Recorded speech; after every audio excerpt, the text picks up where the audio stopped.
Assalamualaikum warahmatullahi wabarakatuh. Halo teman-teman, perkenalkan kami dari kelompok 4 manajemen kelembagaan. Kami terdiri dari 5 anggota. Yang pertama, Heri absen 16, kedua Intan Margi Rahayu absen 17, ketiga Kartika Chandra Ayu absen 18, keempat Khairatun Nikmah absen 19, dan yang kelima, Laili Husnaini absen 20.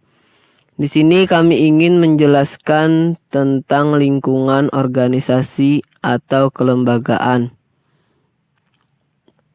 Adapun penjelasannya antara lain sebagai berikut. Pengertian lingkungan organisasi. Lingkungan atau environment dapat diartikan sebagai keseluruhan unsur-unsur yang dapat saling berhubungan dan saling mempengaruhi terhadap suatu keadaan dan kegiatan tertentu. Lingkungan organisasi menurut Stephen Verhoeven pada tahun 2006 adalah kekuatan-kekuatan yang berada di luar organisasi dan secara potensial mempengaruhi kinerja organisasi. Adapun pengertian dari faktor-faktor yang mempengaruhi lingkungan. Lingkungan selalu mempengaruhi organisasi dalam melakukan aktivitas baik secara langsung maupun secara tak langsung. Kelangsungan hidup organisasi sangat dipengaruhi oleh kemampuan organisasi dalam mengelola pengaruh lingkungan ini. Lingkungan dalam organisasi terbagi atas dua macam, yaitu lingkungan internal dan lingkungan eksternal. Lingkungan internal adalah tempat manajer bekerja yang mencakup budaya perusahaan, teknologi produksi, struktur organisasi, dan fasilitas fisik. Lingkungan internal perusahaan merupakan kekuatan-kekuatan yang ada dalam organisasi itu sendiri dan memiliki sifat yang dapat dikontrol oleh manajemen. Lingkungan internal meliputi: pertama, pekerja atau karyawan. Pekerja merupakan orang-orang yang bekerja di dalam lingkungan suatu perusahaan atau organisasi yang menginginkan imbalan berupa upah atau gaji. Sementara manajer menginginkan adanya kinerja yang tinggi. Kedua, modal. Modal merupakan sekumpulan sumber daya baik berupa uang atau barang yang dimanfaatkan untuk fungsi produktif yang menghasilkan pendapatan bagi suatu bisnis di perusahaan. Ketiga, material dan bahan baku. Material atau bahan baku bisa dikatakan sebagai bahan dasar atau sumber daya yang memiliki oleh perusahaan untuk digunakan sebagai bahan produksi. Keempat, peralatan dan perlengkapan produksi. Selain bahan baku, untuk melakukan produksi, perusahaan juga membutuhkan yang namanya perlengkapan atau alat. Kecanggihan suatu alat akan mempengaruhi efektivitas dan efisiensi yang tentunya berpengaruh juga terhadap omset dan keuntungan. Kelima, metode dan kegiatan. Metode produksi adalah kombinasi dari berbagai faktor produksi yang dibutuhkan untuk menghasilkan suatu unit produk. Dan untuk menghasilkan suatu barang atau jasa dapat menggunakan lebih dari satu metode dan proses. Dan inilah yang disebut dengan kegiatan produksi. Keenam, kapabilitas bisnis. Kapabilitas bisnis adalah suatu ukuran dari kemampuan produksi yang dimiliki oleh bisnis dalam menghasilkan barang atau jasa. Dan yang ketujuh, keahlian bisnis. Hampir sama dan berkaitan erat dengan kapabilitas bisnis. keahlian atau kemampuan utama bisnis merupakan hal yang dilihat dari seberapa fokus dan lama bisnis tersebut berperan dalam suatu bidang itu sendiri.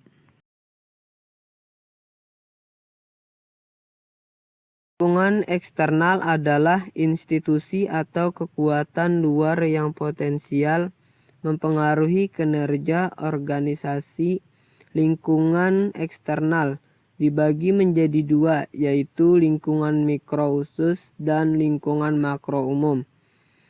Lingkungan eksternal mikro khusus adalah unsur-unsur yang mempengaruhi langsung terhadap organisasi, yaitu terdiri dari: pertama, kompetitor adalah pemain bisnis yang ada di pasaran. Tidak hanya tapi ada pesaing yang turut memberikan produk yang serupa atau bahkan yang lebih baik.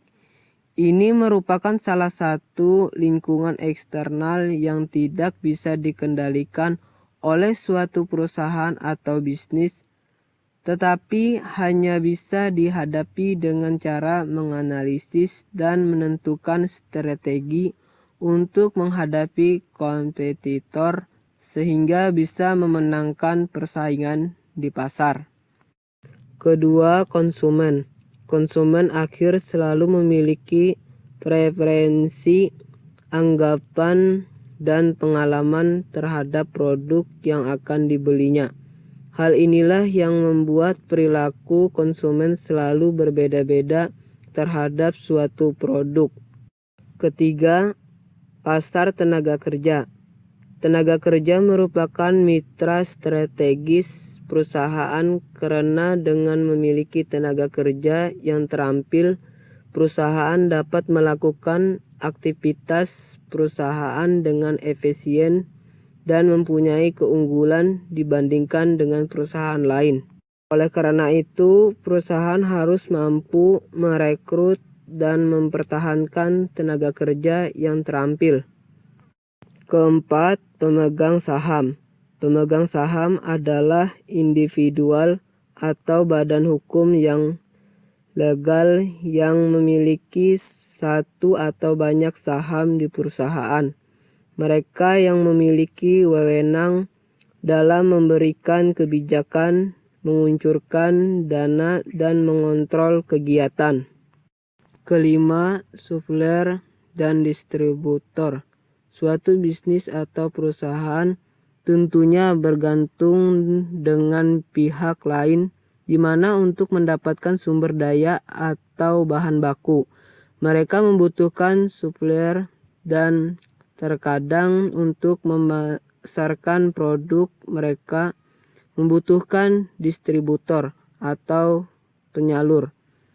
Kedua pihak ini merupakan lingkungan eksternal yang tidak bisa dikendalikan oleh perusahaan. Keenam, lembaga keuangan. Untuk memperluas usahanya, perusahaan memerlukan adanya tambahan modal dari pihak lain, yaitu lembaga-lembaga keuangan seperti perbankan, perusahaan investasi, asuransi, dan pasar modal. Ketujuh, instansi pemerintah. Kebijakan instansi pemerintah sangat berpengaruh terhadap aktivitas perusahaan dalam banyak hal seperti peraturan-peraturan, syarat-syarat, berdirinya perusahaan, perizinan, perpajakan, pemberian pinjaman dari bank-bank pemerintah, dan pembatasan-pembatasan terhadap perusahaan untuk melindungi masyarakat dan lingkungan. Selanjutnya yaitu eksternal makro, meliputi yang pertama, kondisi ekonomi, tingkat inflasi, masalah pengangguran, tingkat pertumbuhan pendapatan nasional, keadaan neraca pembayaran, kondisi pasar saham, serta fluktuasi kurs valuta asing dan suku bunga secara umum adalah beberapa faktor ekonomi yang mempengaruhi praktik manajemen dalam aktivitas. Yang kedua, kondisi politik dan hukum. Terdapatnya kestabilan politik dan kebijakan pemerintah yang sesuai dapat menciptakan suasana kondusif untuk mengembangkan aktivitas organisasi di berbagai bidang. Yang ketiga, kondisi sosial budaya, yaitu adanya perubahan sosial budaya masyarakat, khususnya pola dan tren pasar yang dituju. Yang keempat, kondisi demografi, yaitu mencangkup kebiasaan yang berlaku dalam karakteristik fisik dari populasi, seperti jenis kelamin, usia tingkat pendidikan, lokasi geografis, pendapatan, dan konsumsi keluarga.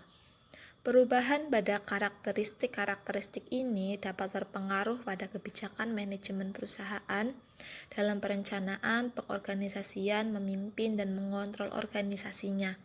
Contohnya, naiknya tingkat pendapatan masyarakat dianggap berpengaruh pada daya beli masyarakat pada produk perusahaan. Yang kelima yaitu teknologi. Kekuatan teknologi dan kecenderungan perubahan sangat berpengaruh terhadap perusahaan. Yang keenam yaitu globalisasi. Perusahaan besar maupun kecil yang ada di dalam negeri semakin ditantang dengan meningkatnya jumlah pesaing sebagai dampak dari adanya pasar global yang merupakan bagian dari lingkungan eksternal. Lingkungan umum, yaitu suatu lingkungan dalam lingkungan eksternal organisasi yang menyusun faktor-faktor tersebut pada dasarnya di luar dan terlepas dari operasi perusahaan. Faktor-faktor lingkungan umum meliputi yang pertama faktor ekonomi, yang kedua faktor sosial, yang ketiga faktor politik dan hukum, yang keempat faktor teknologi, dan yang kelima faktor demografi.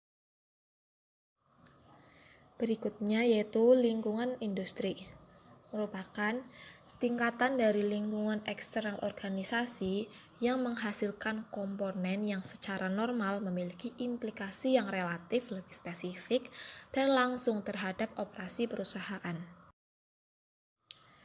Lingkungan industri ini mempengaruhi, yang pertama, perubahan basis konsumen yang dapat meningkatkan kekuatan pembeli.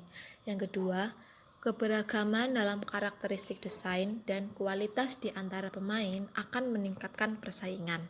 Yang ketiga, pemain baru. Berikutnya, jenis lingkungan bisnis. Yang pertama, lingkungan umum atau lingkungan makro. Lingkungan umum meliputi beberapa faktor yang mempengaruhi keseluruhan kegiatan bisnis secara tidak langsung. Lingkungan umum tidak hanya mempengaruhi perusahaan-perusahaan saja, tetapi juga akan mempengaruhi berbagai unsur yang termasuk dalam lingkungan khusus. Faktor-faktor lingkungan umum. Yang pertama, politik. Contohnya, masalah politik menyangkut tingkat pemusatan kekuatan politik, sifat organisasi politik, sistem partai. Berikutnya, hukum. Contohnya meliputi sifat hukum, sistem hukum yang berlaku khususnya yang berpengaruh terhadap perkembangan perusahaan. Yang ketiga, sosial dan budaya. Lingkungan sosial meliputi struktur golongan yang ada dalam masyarakat yang dapat mempengaruhi perkembangan perusahaan. Sedangkan budaya menyangkut latar belakang nilai, keyakinan, dan persepsi masyarakat yang terbentuk lewat sejarah kehidupan masyarakat itu sendiri. Berikutnya, perekonomian, memperlihatkan peningkatan daya beli masyarakat, nilai mata uang domestik terhadap mata uang asing. Berikutnya, pemerintah, meliputi berbagai kebijakan pemerintah yang kondusif antara lain kebijakan fiskal dan kebijakan moneter. Yang berikutnya, alam, meliputi ketersediaan input atau bahan baku dalam proses produksi dan kualitas lingkungan alam akan menentukan kualitas output atau produk yang diciptakan perusahaan. Dan yang terakhir adalah teknologi, meliputi perkembangan ilmu pengetahuan dan teknologi khususnya dalam bidang industri dan fasilitas lain. Nah, berikutnya lingkungan khusus atau lingkungan mikro. Lingkungan khusus terdiri dari unsur-unsur dalam kegiatan sistem pasar yang mempengaruhi perusahaan. Unsur lingkungan khusus ada 6. Yang pertama adalah pemasok. Pemasok adalah pihak yang menyediakan faktor-faktor produksi atau pasokan yang dibutuhkan perusahaan untuk memproduksi produk atau jasanya. Yang kedua, pelanggan. Pelanggan adalah konsumen yang membeli produk atau jasa dari perusahaan. Yang ketiga, perantara, yaitu suatu pihak yang berperan sebagai penyalur dari hasil produksi agar sampai kepada para pelanggan. Yang keempat, pesaing, yaitu organisasi tertentu yang menawarkan barang dan jasa yang sama atau serupa kepada customer atau prospek yang sama. Yang kelima, penyedia modal. Penyedia modal adalah pihak yang bersedia menyiapkan atau menyediakan modal untuk menjalankan suatu usaha. Dan yang terakhir adalah tenaga kerja atau sumber daya manusia, yaitu pegawai yang bekerja pada suatu perusahaan. Pengaruh lingkungan bisnis terhadap perusahaan. Pengaruh lingkungan bisnis terhadap perusahaan sangat besar, karena lingkungan bisnis sangat berpengaruh terhadap kelangsungan hidup perusahaan, seperti lingkungan internal yang sangat mempengaruhi di dalam perusahaan, seperti masalah tenaga kerja, sumber daya manusia, dan lain-lain, dan sebaliknya untuk lingkungan di luar perusahaan. Selanjutnya, peranan lingkungan dalam organisasi bisnis. Yang pertama, peranan berorientasi terhadap kebijakan. Peran pertama ini ditunjukkan untuk memperbaiki kinerja organisasi bisnis, terutama dalam hal memahami berbagai kecenderungan perubahan lingkungan. Peranan ini memberikan informasi awal dan reaksi organisasi terhadap isu strategis yang luas yang dapat mempengaruhi organisasi secara keseluruhan. Yang kedua, peranan berorientasi pada perencanaan strategi bisnis terpadu. Secara umum, peranan ini mempersiapkan peramalan lingkungan bisnis guna memperoleh asumsi dasar tentang perencanaan organisasi bisnis dan menyediakan informasi tentang lingkungan bisnis yang relevan. Dan yang terakhir adalah peranan berorientasi fungsi. Peranan ini berfungsi untuk memperbaiki kinerja organisasi bisnis melalui kinerja fungsi secara spesifik. Ketidakpastian lingkungan. Ketidakpastian lingkungan membuat manajer perlu mempelajari perubahan lingkungan dan langkah penyesuaian atas perubahan. Elemen dari ketidakpastian lingkungan adalah ketidakpastian dan kompleksitas. Ketidakpastian merupakan kondisi di mana pimpinan perusahaan tidak memiliki informasi yang cukup mengenai kondisi lingkungannya. Sedangkan kompleksitas adalah keragaman elemen sosial yang mempengaruhi organisasi. Strategi mengendalikan lingkungan.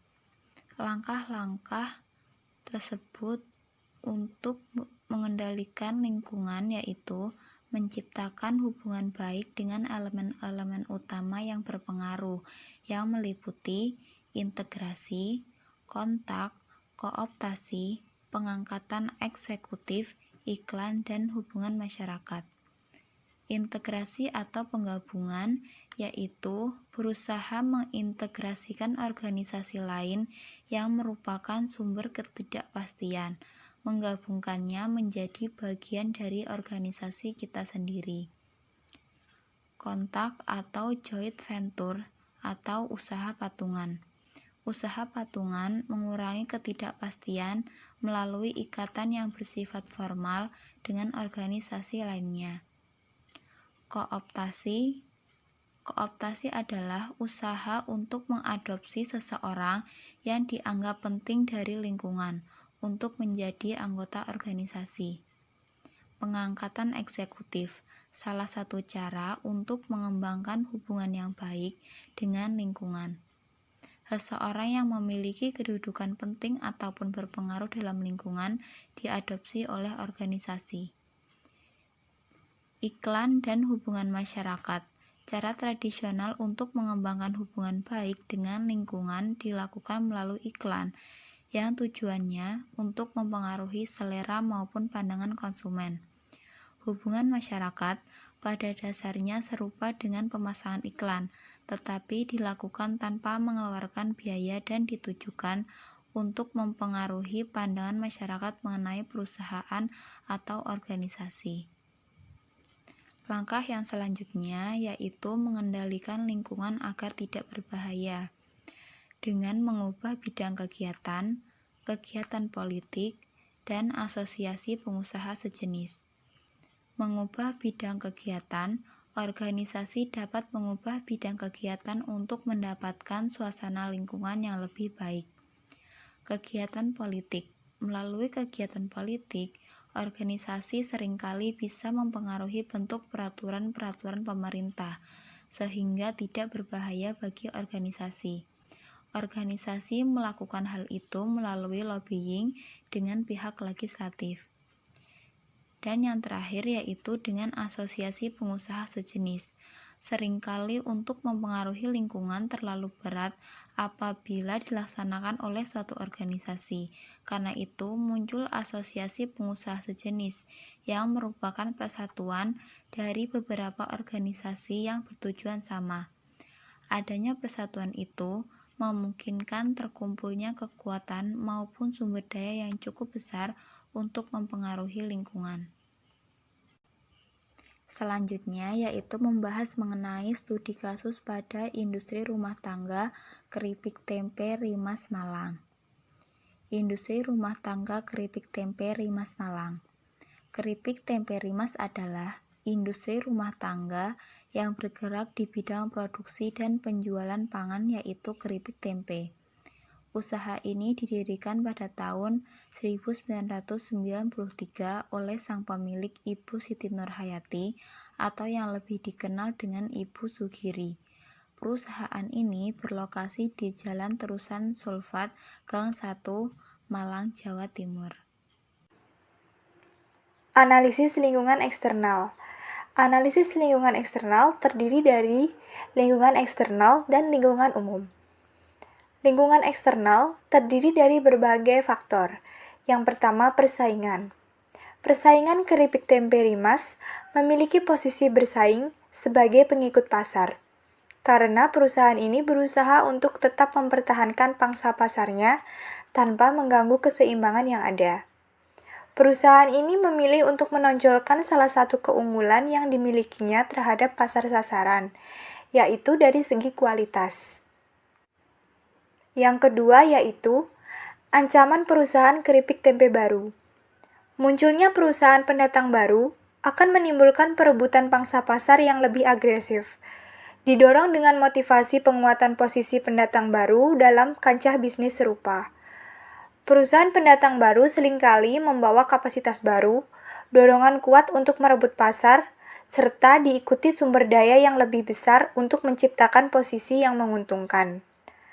Namun, berhasilnya perusahaan pendatang baru yang sejenis untuk merebut pangsa pasar tergantung dari hambatan masuk yang timbul karena kondisi pasar dan reaksi dari perusahaan lama. Yang ketiga yaitu daya tawar-menawar pemasok. Daya tawar-menawar pemasok akan menjadi lebih kuat bila didukung dengan beberapa faktor, yaitu pemasok hanya didominasi oleh sedikit perusahaan. Produk yang ditawarkan pemasok adalah produk yang memiliki ciri khas dan istimewa. Perusahaan keripik tempe Rimas tidak lagi menjadi pelanggan penting dan pemasok mulai memperlihatkan ancaman untuk melakukan integrasi hilir. Yang keempat yaitu daya tawar-menawar konsumen. Perusahaan perlu melakukan kajian dan lebih memperhatikan faktor-faktor yang bisa memperkuat daya tawar-menawar konsumen, seperti produk yang dihasilkan adalah produk yang berstandar, serta konsumen mampu membeli produk dalam jumlah besar. Lingkungan umum terdiri dari kondisi perekonomian dan kondisi sosial. Yang pertama, kondisi perekonomian. Perusahaan umumnya akan terlebih dahulu menganalisis kondisi perekonomian yang terjadi sebelum mengambil langkah untuk menentukan tindakan yang akan diambil. Perusahaan harus berhati-hati dalam menentukan kondisi perekonomian yang tepat untuk memulai usaha, merubah arah usaha, melakukan inovasi, atau merubah posisi bersaing. Kesehatan perekonomian suatu negara akan mendorong pula kesehatan perekonomian rakyatnya, sehingga sangat mempengaruhi kapabilitas usaha dan kemampuan daya beli. Yang kedua yaitu kondisi sosial.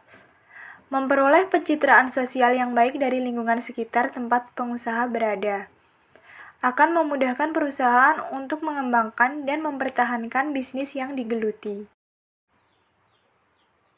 Analisis lingkungan internal.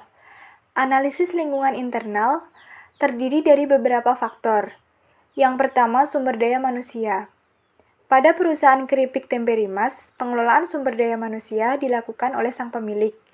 Perekrutan dilakukan dengan pemberitahuan secara langsung oleh pemilik kepada masyarakat di sekitar rumah produksi. Laba yang didapat dari hasil penjualan digunakan untuk gaji pegawai, rekreasi, tunjangan sakit dan melahirkan, serta bonus pegawai. Selain itu, pemilik menyediakan tempat tinggal sementara khusus pegawai yang berasal dari luar kota.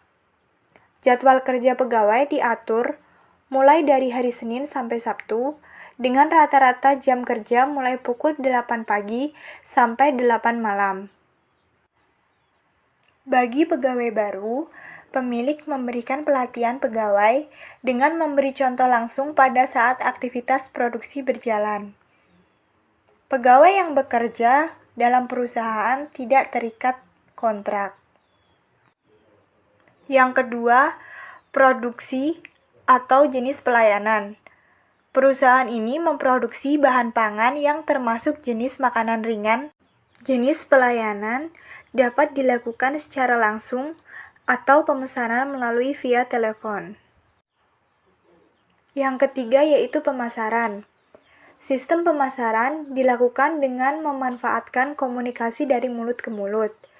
Penjualan hanya dilakukan di rumah produksi atau pemesanan via telepon.